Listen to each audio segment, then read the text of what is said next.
I'm Mike and Enough Dice, and here we are at Gnomoria. We're cleaning up after a bit of a goblin fight, which unfortunately killed off at least 2 of my gnomes. I have a sneaking suspicion this is largely because these guys charged out again and actually started the fight on the other side of the trap. So I think I'm going to have to move these guys back here.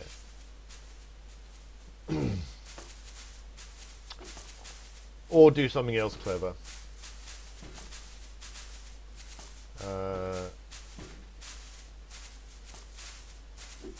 Maybe something, what might be an idea is to replace this ditch here with a wall. And then a door. So these guys won't see the bad guys until they actually break through that door, and then violence happens. So any archers will have time to shoot from up here. But, you know.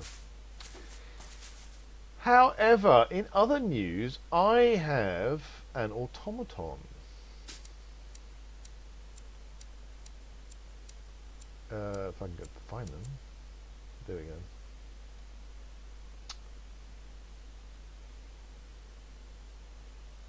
There we go. It's my... so I can actually, let's go have a look at my automaton, and we'll follow our automaton for a second. You following? We are. We have an automaton who's automatoning away. Doing smelting, looks like. The way you get an automaton is you do something stupid. Up in my bedroom level, which is at -7, so no monsters are going to appear, I basically did the whole grid thing. Although, as you can see, I actually mucked up this row. Everything else is 11 by 11.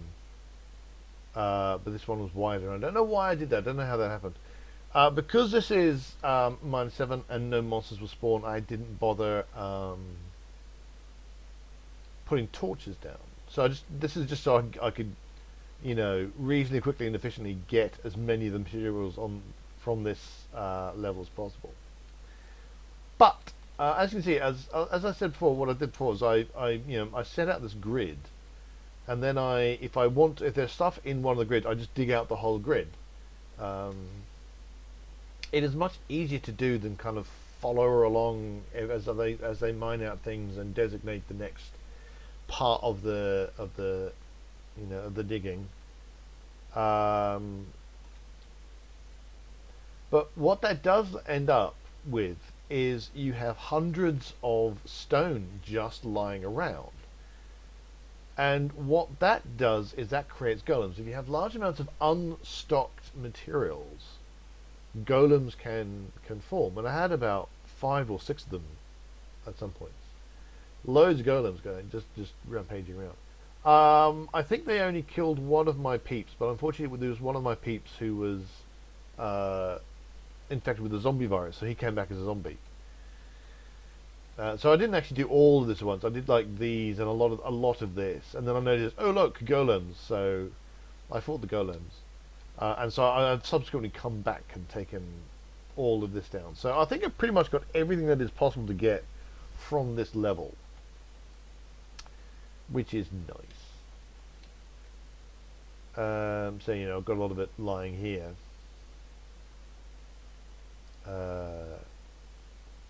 You go to contact. It's like 2,735 raw stone. A fair amount. Some ore.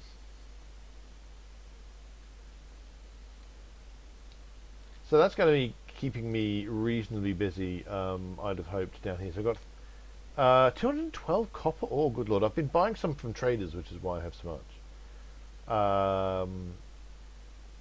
And I've got a fair amount of tin ore, so I should have a large amount of bronze. I even have some iron ore. I'm not quite sure where I got that from. I may have bought that.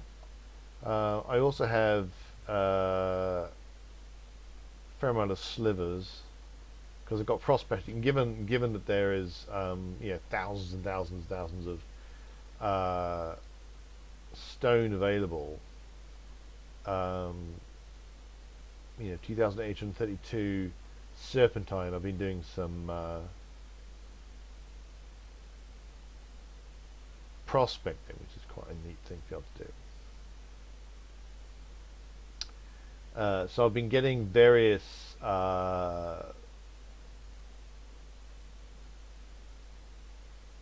bars, which otherwise wouldn't have access to. I think you need to get down to like -50 or so before you start getting actual just normal access to those. So with any luck, with some stuff like that, I think I'm going to put down some crates. This looks like a place that could do with some crates. Do I have any crates? I've got one crate. Let's put down some crates. I've also got a lot of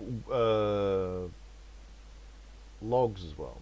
Also through trading, I've now solved. I was having a problem with grain and fruit, to be honest. I was running out, and given that's how I was getting most of my drinks for my my peeps, that was beginning to be a problem.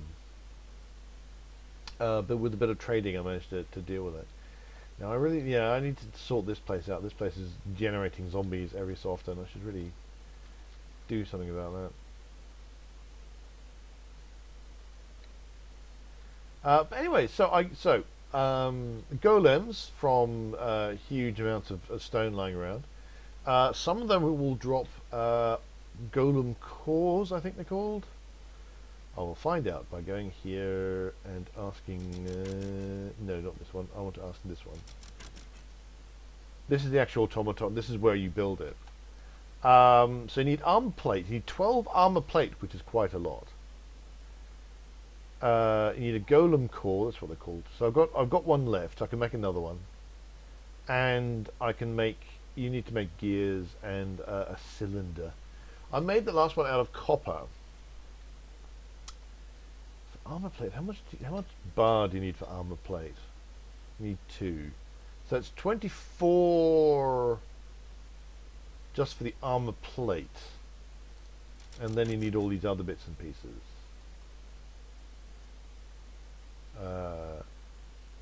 I'm also going to have to make look into making pistol barrels actually, because I've finished the tinkering thing. I now have tinkered all I can tinker, which means I can now make absolutely all the things, which is kind of cool. Build some crates down here as well.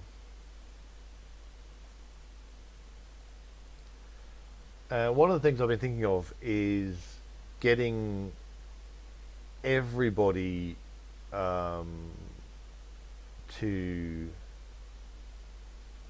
and while I'm making crates,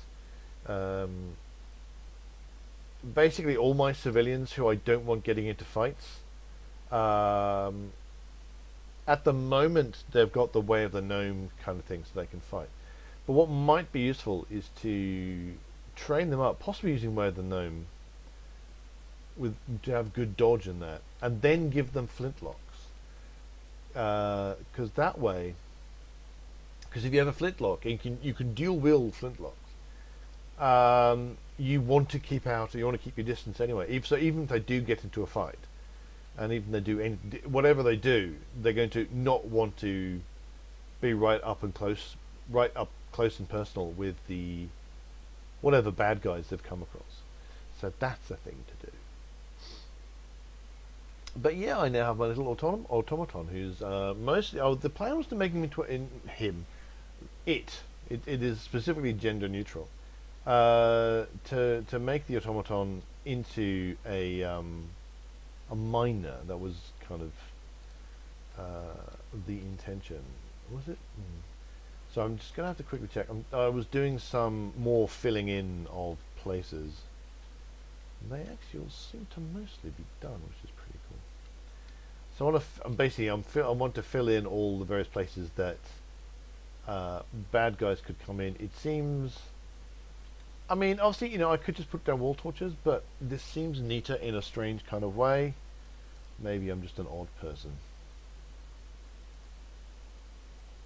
And I do have more stone than I really know what to do with, so I don't particularly think it's a bad idea to kind of just fix it all. No, I don't. No. What I don't want to do. Let's do this bit first, actually. I've discovered that the wall building. I think I mentioned this last time. In Dwarf Fortress, if a dwarf can wall itself in, it will. Whereas the gnomes seem to be a little less crazy when it comes to that kind of thing. They seem to quite like the idea of not walling themselves in to die. So they'll pick the right place to start, which is pretty neat, actually. I'm kind of curious as to how they've done it. It's an interesting. They've done something interesting to do this. I've also discovered how to zoom in and out, by the way, which is control and mouse wheel. Which is what, so I can take these kind of grand views of places. And I'm going. Yeah, so here's my residential level. Trying to work out if I want to expand. My population is currently 25, not including the robot. 1, 8, 8, 6, 7, 8, 9, 10, 11, 12, 13, 14, 15, 16, 17, 18, 19, 20, 21, 22, 23, 24. So I have enough. Actually, what I should do is I should deconstruct those two beds, these two straw beds, and make proper. Oh, sorry, mate. That it would be one of the, yeah. He'd be going to one of the ones I'm going to try and fix. And then build actual beds. Build furniture bed.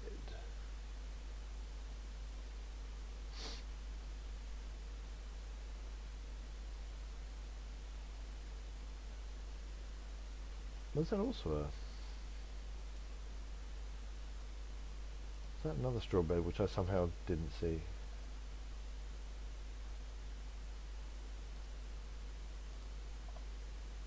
Build furniture, build furniture bed. Wait for that to get deconstructed. And then everyone have lovely beds to sleep in, which is much better than bits of straw on the floor. You don't actually save any straw or anything like that, because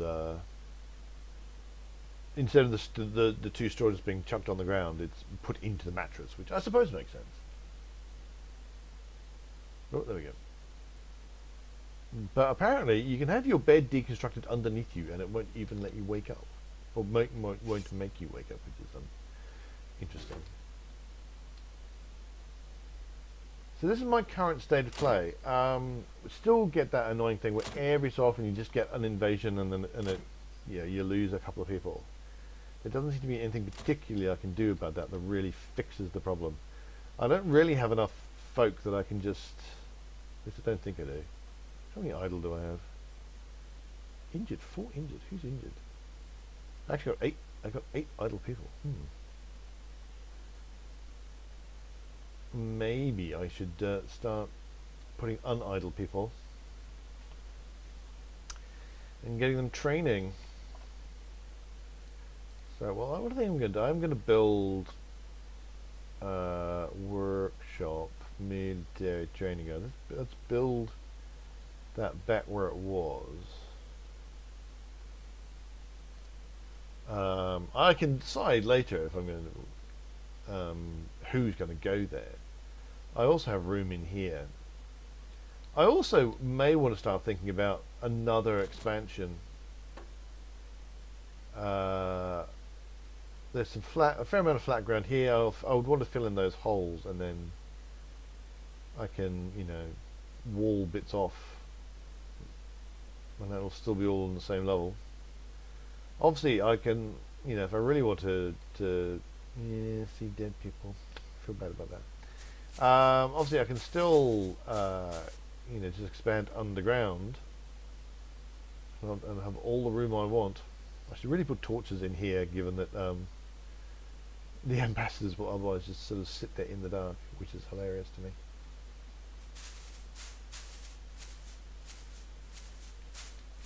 So I've kind of reached the end of the tech tree, and it's all about deciding what I want to do and when do I want to start going deeper and deeper, and do I want to meticulously explore every level below, or do I want to start going right down? But I'm not going to start getting iron until about minus 50 or so, and that's below even this cavern complex that I found here. That doesn't go that deep. That only goes down to minus 30 odd. Oh no, well I suppose this one goes a bit deeper. Oh, how far does this one go? Yeah, that one plays out at minus 47. So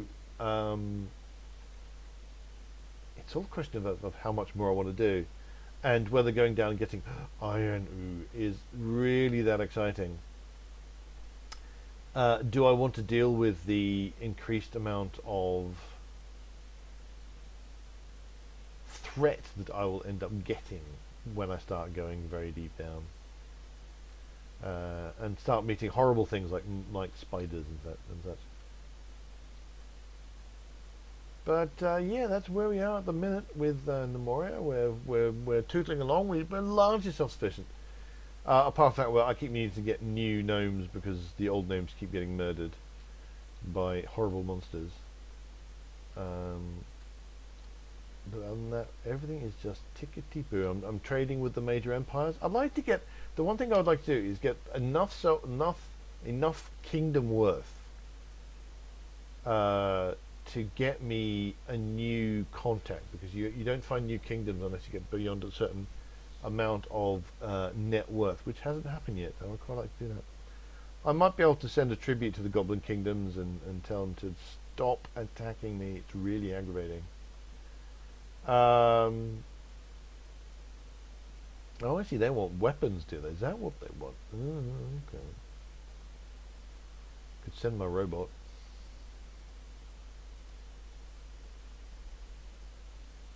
Hmm.